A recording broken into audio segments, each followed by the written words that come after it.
जोंनि बयनिबो अनजाथाव जोंनि बर' हारिनि हारिमुनि सासे महरगिरि बिथां फैलाव बसुमतारी थांनाय 8 बैसागखालि बिथाङा हरखाबै जोंनि गेजेरनिफ्राय रुंसारि जालांदोंमोन। बिथाङा जोंनि बर'फोरनि सासे मेथाइ रोजाबगिरि, मेथाइ लिरगिरि, सावथुन महरगिरि, सावथुन लिरगिरि आरो सावथुननि दिथागिरि।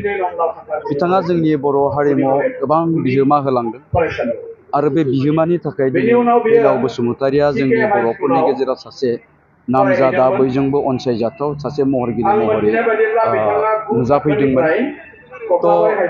दिनै बिथांनि हरखाब रुंसारि जालांनाया थारैनो जोंनि बर' हारिनि हारिमुनि मोनसे गेदेरथार खहा, जाय खहाखौ जोङो सुफुंनो गोनांब्ला जोंनो गोबाव सम नांगोन।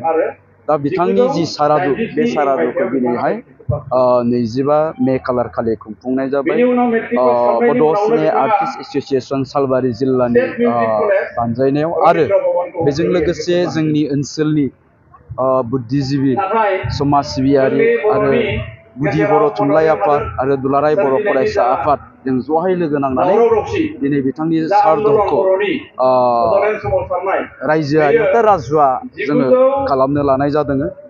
दा बे हाबाफारियाव जोङो गुबुन गुबुन अर्गेनाइजेसननि दैदेनगिरिफोर, जोंनि बर' हारिमु आफादखौ लाफानानै बड' सिने आर्टिस्ट एस'सिएशन, दुलाराय बर' फरायसा आफाद, बर' थुनलाइ आफाद, बेबायदिनो गोबां अर्गेनाइजेसननि दैदेनगिरि एबा बिबानगिरि बिथांमोनखौ जों बेवहाय हांख्रायहरनाय जादों आरो जोंनि ओनसोलनि जेसेबांखिनि महरगिरि दं आरो रायजो राजाफोर दङ, दा बिथांमोनखौ बे हाबाफारियाव जोङो खावलायदों। दिनैनि नैबे हाबाफारियाव जोङो 3,000निख्रुइबो बांसिन सुबुंफोरखौ बेवहाय थुबुरमा जागोनखौ जोङो आसा खालामदों। दा जियानो जा, बे हाबाफारिया आबुङै जाफुंसारथों जों बेखौनो आसा खालामगोन आरो साफ्रोमखौबो जाय बिथांमोना बे हाबाफारियाव फैनो गोसो बिथांमोनखौ फिन खनसेबाव आङो खावलायबावबाय।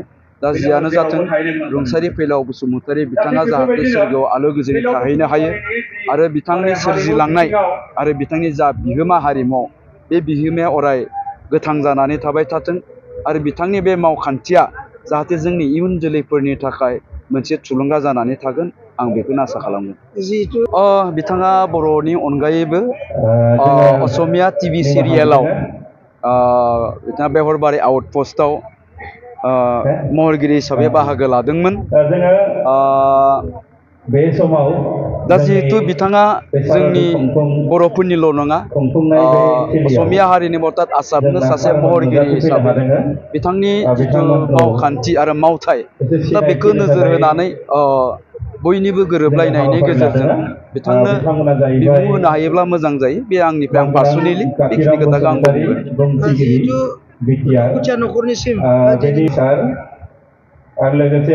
जोंनि दुखु मोननायखौ जोङो बिथाङा जे दिनखालि रुंसारि जादों अब्लानो जोङो फोरमायहरदों।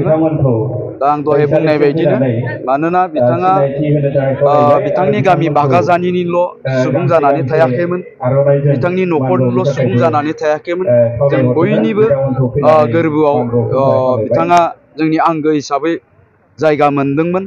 दा बेखायनो बे बिथिंखौ नोजोर होनानैनो जोङो थैखालिनि साननिफ्रायनो बिथांनि न'खरजों सोमोन्दो लाखिनानै हाबाफारिखौ माबोरै मावफुंनो हायो बेफोरनि थाखाय जोङो सिन्था खालामलायबाय थानाय जादों। बेनो जाहाथे दुखुथिया न'खरा बिथांनि एबसेन्सआवबो जाहाथे आलो गोजोनै न'खर संसारखौ खुंलांनो हायो, आं बेखौ आसा खालामगोन। हयथ' इयुननि समफ्राव माबाफोर हेफाजाबनि थाखाय जोंनि गोनांथि जायोब्ला बेनि थाखाय जों जेब्लायबो थियारि।